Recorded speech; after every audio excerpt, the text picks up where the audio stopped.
Neste vídeo você vai saber como joga, como chega e como foi a temporada da Internazionale de Milão antes do Mundial de Clubes. Este é o canal Miguel Fortunato Futebol Internacional e você está no Guia da Copa do Mundo de Clubes 2025, uma série especial que tem um vídeo detalhando tudo o que você precisa saber sobre cada um dos 32 participantes.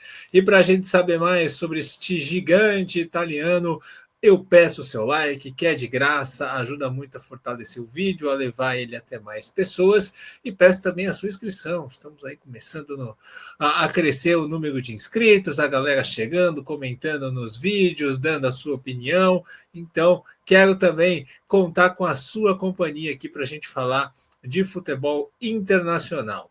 Certo, galera? Vamos lá. Internazionale de Milão, a vice-campeã europeia, deixou uma impressão péssima, né? Após perder para a equipe do PSG por 5-0 na final da Champions.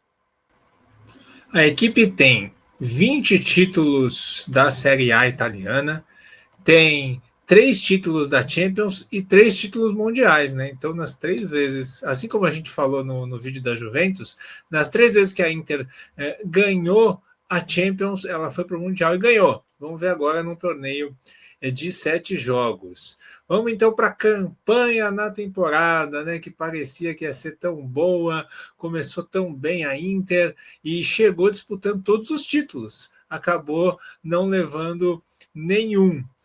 A Inter ela terminou mal a temporada, né? Só 4 vitórias nos últimos 10 jogos. Isso resultou no vice-campeonato italiano, 1 ponto atrás do Napoli. O Napoli ultrapassou ali na reta final e acabou levando. A equipe teve 24 vitórias e 79 gols marcados, bons números, mas acabou ficando em segundo. Na Copa Itália, tomou uma saraivada do Milan e acabou sendo eliminada. Na Supercopa da Itália também perdeu para o Milan. E na Champions, a campanha da Champions foi maravilhosa, né? 4º lugar na fase de liga. Ganhou 6 jogos dos 8 e sofreu apenas 1 gol. Foi a melhor defesa da Champions. Aí eliminou o Feyenoord nas oitavas, eliminou o Bayern de Munique e eliminou o Barcelona, que era o favorito ao título da Champions, né, por muita gente, num jogo que foi o melhor jogo da temporada de clubes, um jogo espetacular lá em Milão. E aí na final deu no que deu, né? Perdeu de 5-0, foi dominado pelo PSG e acabou sendo vice-campeã europeia e está sem nenhum título até agora, porque ainda tem um torneio para disputar, tem uma Copa do Mundo pela frente, né?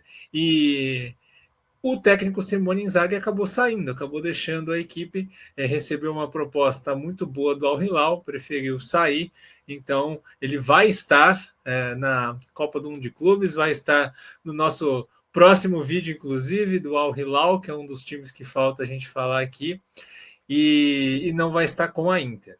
Por isso a gente muda para o técnico. Quem é o técnico que vai tentar resgatar a Inter de Milão aí, tentar juntar os cacos desse 5-0 de 3 títulos perdidos em um mês? Quem vai ser esse homem? Christian Chivo, jogador romeno. A galera que assistia futebol nos anos 2000, que jogava o In-11, vai lembrar dele, né? O Chivo, ex-jogador da Inter, de vários times da Itália, lateral direito, batia muito bem na bola. Ele começou sua carreira de treinador lá nas categorias de base, então treinou a base da Inter por muitos anos, aí se tornou treinador profissional. Nessa temporada pegou o Parma no meio da temporada e fez 13 jogos com a equipe italiana. Então, o Chivo só tem 13 jogos como técnico profissional e vai assumir a Inter de Milão para a Copa do Mundo de Clubes, né? A ideia da diretoria da Inter foi a semelhança no esquema de jogo. O Parma joga num sistema muito semelhante ao da Inter, com 3 zagueiros, com 2 atacantes mais espetados, com alas em profundidade, tem um sistema de marcação semelhante. Então, eles querem um técnico que dê continuidade, que tenha familiaridade ali com o clube e dê continuidade na forma da Internazionale de jogar. Diferente, por exemplo, do Real Madrid, que eu falei no vídeo anterior, que vai fazer uma ruptura completa com o Xabi Alonso, vai ser um recomeço, vai ser uma nova forma de jogar. Então a Inter tem essa vantagem, né? Tem um técnico que é inexperiente, mas que deve manter o estilo de jogo, tem uma mentalidade de jogo muito parecida com o Simone Inzaghi. E a diretoria da Inter, perdão, ela fez alguns pedidos para o Chivo, né, nessa chegada. O Chivo que vai dar sua coletiva de apresentação já nos Estados Unidos. Ele vai encontrar com o elenco após a data FIFA. Então, vai ser uma coisa muito rápida antes da estreia da Inter, que vai ser na terça-feira seguinte. A diretoria da Inter pediu que, além de que a Inter esteja mais forte para disputar títulos, que foque mais nos jovens, né? Então a gente deve ter uma Inter na próxima temporada focando em jogadores mais jovens. Vamos ver se na Copa alguma surpresa aí, algum jogador da base, algum jogador pouco utilizado pode aparecer aí no time da Inter, né? Essa é a filosofia que o time vai seguir. Indo para os principais jogadores, não dá para não começar com ele.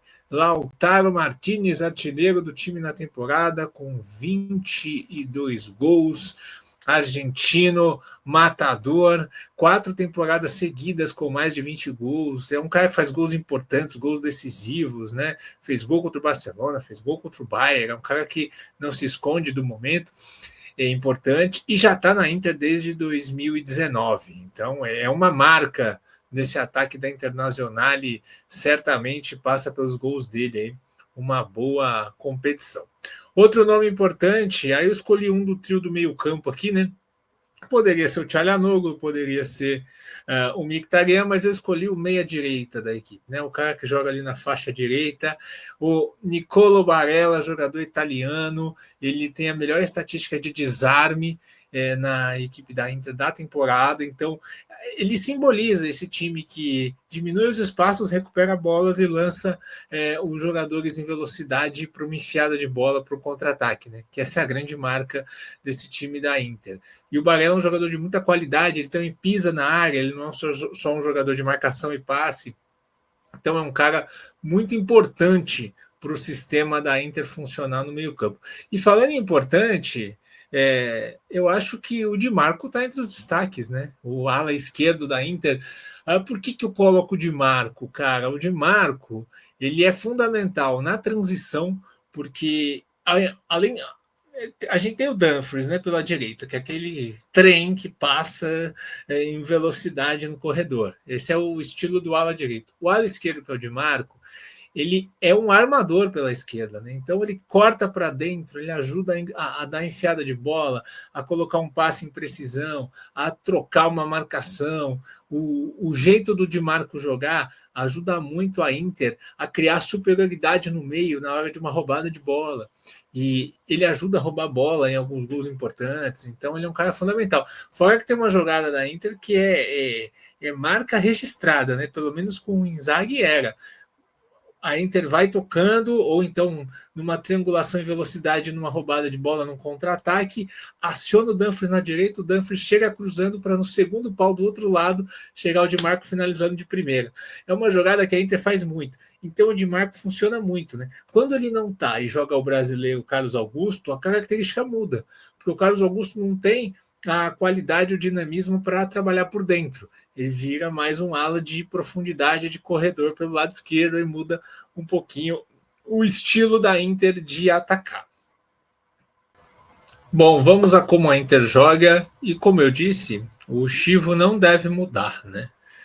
Se ele for mudar alguma coisa, acho que ele muda depois, porque ele se sente confortável com essa imagem que está aí na tela, que é a escalação da final da Champions, né? Então, Sommer no gol, que é um cara muito importante também, né? Faz defesas fundamentais.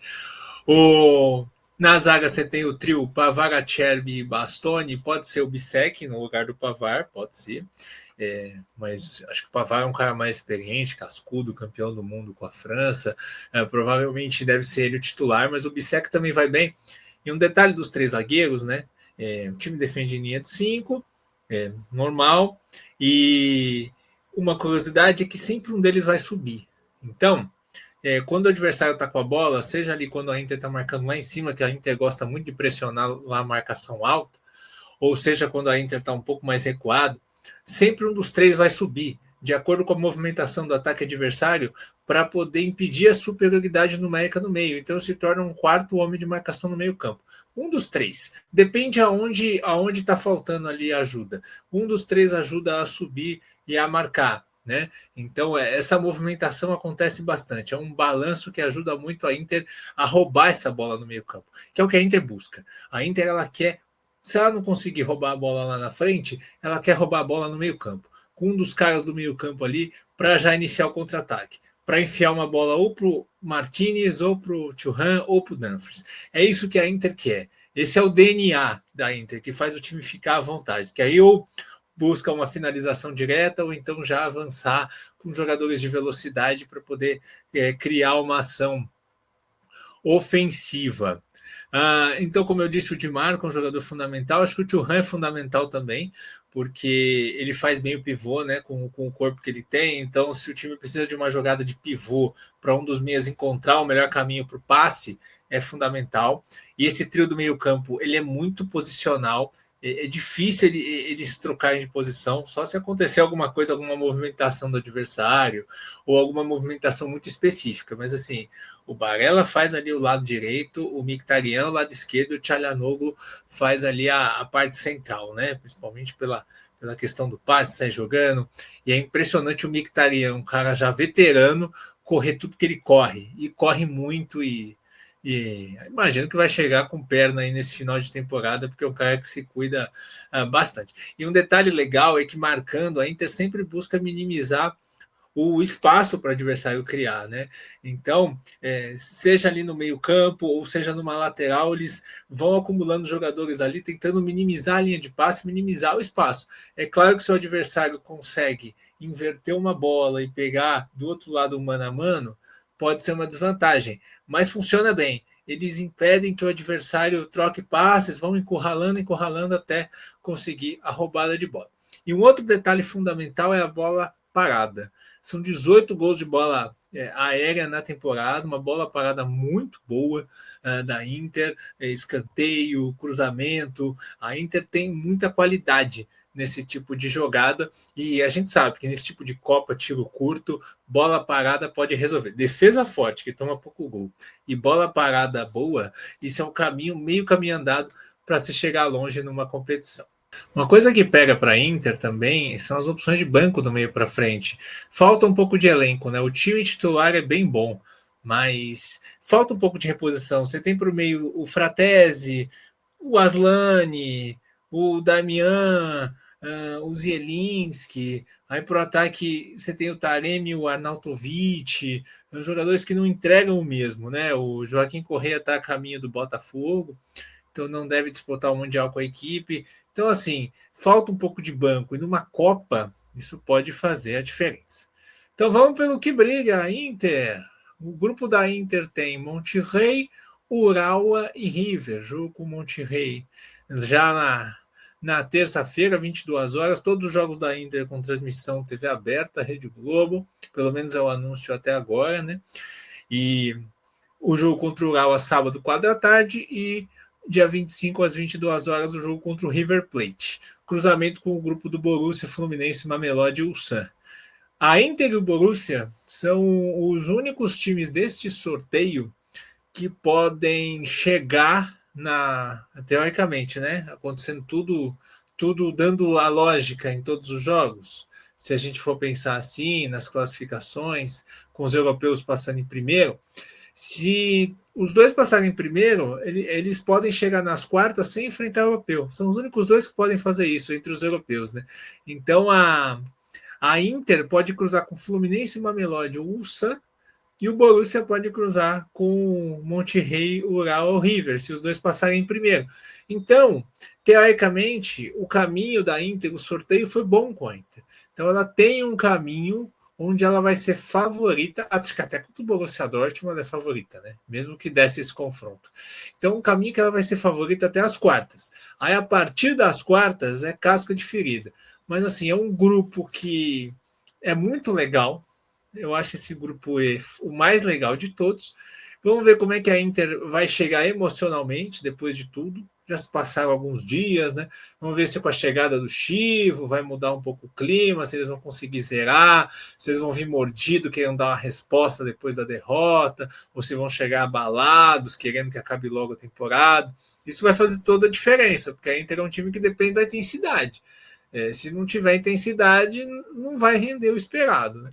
Então, vamos ver o que vai dar. Eu acho que a Inter, ela tem que chegar nas quartas. Qualquer coisa que não seja chegar nas quartas é uma decepção. Ela vai decepcionar. E aí eu acho que ela tem que chegar pelo menos numa semi. Porque assim, antes da final da Champions, ela era uma das favoritas ao título aqui da Copa do Mundo de Clubes. Junto com o Bayern, junto com o Real Madrid, com o City, com o PSG. Agora, depois de tudo, será que ela está ainda nesse nível?